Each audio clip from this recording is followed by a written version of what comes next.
अस्सलामुअलैकुम नाज़रीन, एक नई वीडियो में खुश आमदीद। आज की वीडियो में आपके साथ एक ऐसी होम रेमेडी शेयर करने वाली हूँ जिसकी ज़रूरत हर घर में होती है। अगर आप अपने इम्यून को अच्छा करना चाहते हैं, इम्यून सिस्टम को अच्छा करना चाहते हैं, अगर आप अपने निज़ाम को इम्प्रूव करना चाहते हैं, अगर आप चाहते हैं कि आपकी स्किन क्लीन एंड क्लियर रहे और आपकी बॉडी के जितने भी जहरीले मवाद हैं वो आपकी बॉडी से डेली निकल जाएं, आप अपनी बॉडी को डेली बेस पे आप डिटॉक्स करना चाहते हैं। नज़ला, ज़ुकाम, खांसी की आपको बहुत ज़्यादा तकलीफ आती है, अगर आप दमे के पेशेंट हैं, अगर आपको दमे का मसला बहुत ज़्यादा रहता है, सर्दी से आप बहुत ज़्यादा आपको एलर्जी रहती है, अगर आप इन तमाम मसाइल से बचने के अलावा अगर आपका पेट जो है वो बहुत ज़्यादा बाहर निकल आए और आप अपने पेट को कम करना चाहते हैं तो इसका इस्तेमाल आप आज से ही स्टार्ट करते हैं।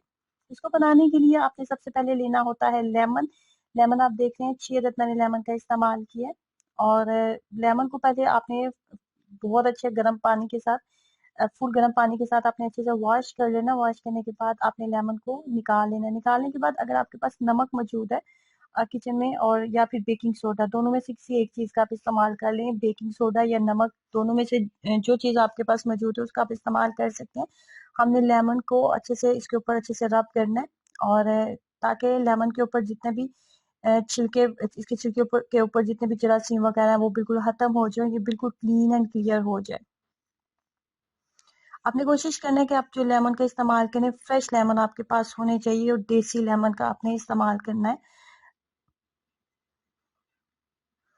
उसके बाद जब आपने अच्छे से इसके ऊपर बेकिंग सोडा लगा लिया और इसको अच्छे से आपने इसके ऊपर बेकिंग सोडे के साथ इसको साफ कर लिया, तो उसके बाद अगेन आपने गर्म पानी के अंदर इसको डाल लें और इसको अच्छे से साफ कर लें। उसके बाद कोई भी आप मलमल का कपड़ा लें या फिर आप किचन टॉवल का इस्तेमाल करते हुए आप इसको अच्छे से आप इनको जो है इनके ऊपर से आप पानी को जो है मुकम्मल तौर पर ड्राई कर लें। पानी इसके ऊपर नहीं होना चाहिए।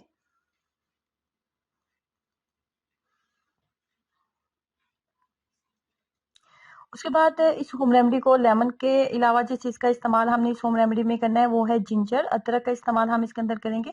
फ्रेश अदरक मैं लूँगी यहाँ पे और अदरक को हमने छोटे छोटे पीसेस में इसको कट कर लेना है। जितने छोटे पीसेस में आप कट कर सकते हैं इतने छोटे पीसेस में आप इसको कट कर लेंगे। और जो लेमन होगा लेमन को भी हमने बहुत फाइन स्लाइसिस में हमने कट कर लेना है।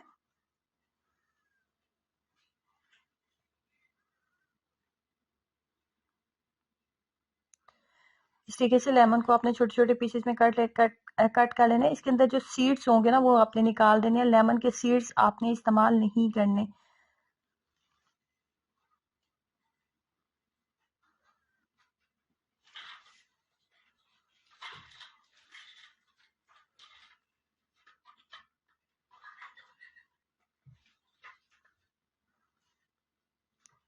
उसके बाद आपने लेना है एक शीशे का जार। जार को भी आपने अच्छे से आपने नीम गर्म पानी के साथ अच्छे से वॉश कर लेना है और वॉश करने के बाद इसको अच्छे से आपने ड्राई कर लेना है। ड्राई करने के बाद आपने लेमन के जितने भी स्लाइस किए ना वो आपने इसके अंदर रख देने हैं। उसके बाद 2 से 3 खाने के चम्मच मैं इसके अंदर जो है जिंजर भी ऐड करी हूँ। जिंजर के भी बहुत फाइन पीसेस में हमने इसे कट कर लिया। उसके बाद हम इसको फिल कर देंगे शहद के साथ।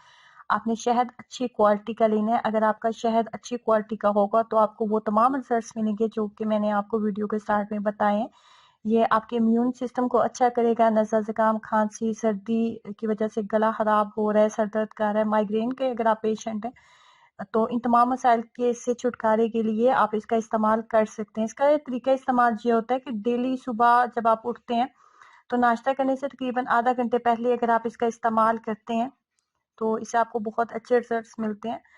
और इसका तरीका इस्तेमाल ये होता है कि आपने इसका एक खाने का चम्मच इस तरीके से लिया है और उसके बाद आपने उसके ऊपर जो है बहुत तेज गर्म पानी आपने इसके अंदर डाल दें और ये पीने में इतना मजे का होता है कि आपको एकदम आपके मूड को बहुत फ्रेश कर देता है।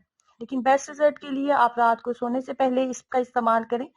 रात को सोने से आधा घंटा पहले इसका इस्तेमाल करें या फिर आप सुबह खाली पेट इसका इस्तेमाल करें तो ये आपके इम्यून सिस्टम को अच्छा करेगा। और आजकल जैसे कि सर्दी का सीजन है, विंटर सीजन चल रहा है, तो विंटर सीजन के लिए ये एक आइडियल रेसिपी है।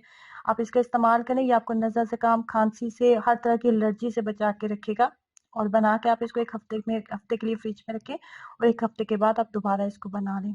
ट्राई करें और अपना एक्सपीरियंस जरूर शेयर कीजिएगा। अल्लाह हाफिज़।